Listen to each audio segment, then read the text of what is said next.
இசையமைப்பாளர் மற்றும் பாடகியான பவதாரணி அவர்கள் நேற்று முன்தினம் புற்றுநோயால பாதிக்கப்பட்டு இறந்த நிலையில நிறைய திரையுலக பட்டாளமும் ரசிகர்களும் அவங்களோட இரங்கலை தெரிவிச்சுட்டு வந்துட்டு இருக்காங்க. அதை பத்தி தான் இந்த வீடியோல நம்ம இப்போ முழுமையா பார்க்க போறோம்.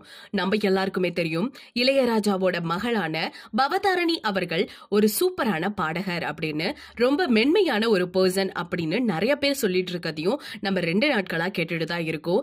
இவங்க இறந்த நிலையில யாராலுமே ஏத்துக்கவே முடியல. இவங்களுக்கு நிறைய பேர் இரங்கல் தெரிவிச்சுட்டு வராங்க.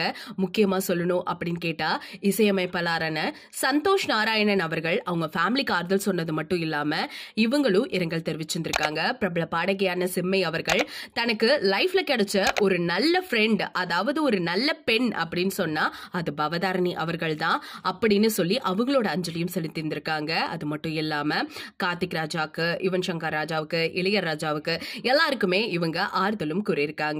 டைரக்டர் பா ரஞ்சித் அவர்கள் சகோதரி பவதாரணி இறந்ததை இன்னைக்கும் என்னால ஏத்துக்க முடியல அப்படின்னு சொல்லிட்டு அவர் ஒரு பக்கம் அஞ்சலி செலுத்தியிருந்திருக்காரு. மேலும் பிரபல இயக்குனரான கார்த்திக் சுப்பராஜ் அவர்களும் சொல்லியிருக்காங்க.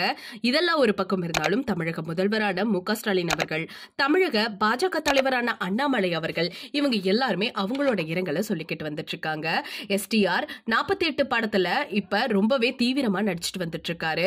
சோ அவருக்கு ஷூட்டிங் ஸ்பாட்ல தெரிஞ்ச உடனேயே பவதாரணி கூட இருந்து ஒர்க் பண்ண அந்த நினைவுகளை பத்தி எல்லாம் ஷேர் பண்ணி இரங்கலை தெரிவிச்சிருந்திருக்காரு. என்னால ஏத்துக்கவே முடியல, இப்படிப்பட்ட ஒரு பர்சனை நம்ம மிஸ் பண்ணிட்டோம், திரையுலகமே இன்னைக்கு அந்த விஷயத்தை தவிச்சிட்டு நிக்கிறோம் அப்படிங்கிற மாதிரி அவர் மென்ஷன் பண்ணியிருக்காரு. இதை தொடர்ந்து யார் யாரெல்லாம் வந்திருக்காங்க அப்படின்னு பார்த்தா, நடிகர் விஜய் அவர்கள் அவங்க அம்மா கூட வந்திருக்காரு. அது மட்டும் இல்லாம சந்திரசேகரும் கூட வந்திருக்காரு. நடிகர் சூர்யா அவர்கள் சிவகுமார் கூட அவர் வந்திருக்காரு. அது மட்டும் இல்லாம மன்சூர் அலிகானா இருக்கட்டும், பிரேம்ஜியா இருக்கட்டும், அதுக்கப்புறம் நடிகர் கார்த்தி அவர்கள், விஜய் ஆண்டனி அவர்கள்ட்டு எல்லாருமே அஞ்சலி செலுத்திட்டு போக்கிட்டு வந்துட்டு இருக்காங்க.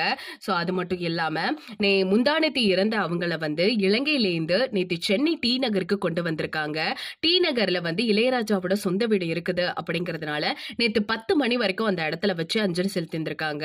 இப்ப அவங்களோட உடலானது தேனிக்கு போயிடுச்சு. ஏன்னா தேனியில தான் இறுதி சடங்கு செய்ய போறதா சில விஷயங்கள் வந்திருக்கு. சோ அதுதான் அவங்களோட சொந்த ஊருமே. சோ அதனால திரையுலக பட்டாளமே ஒரு பக்கம் சென்னையில அவங்க அஞ்சலி செலுத்தினாலும் இன்னும் சில பேர் டைரக்டா தேனிக்கு போயிட்டே அஞ்சலி செலுத்திட்டு இருக்காங்க.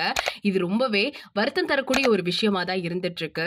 நம்ம எல்லாருக்குமே தெரியும், ரொம்ப ஒரு மென்மையான பர்சன். அவங்களோட குரல் இன்னைக்குமே எல்லாரோட காதலையும் ஒழிச்சிட்டே தான் இருக்குதுன்னு நினைக்கிறேன்.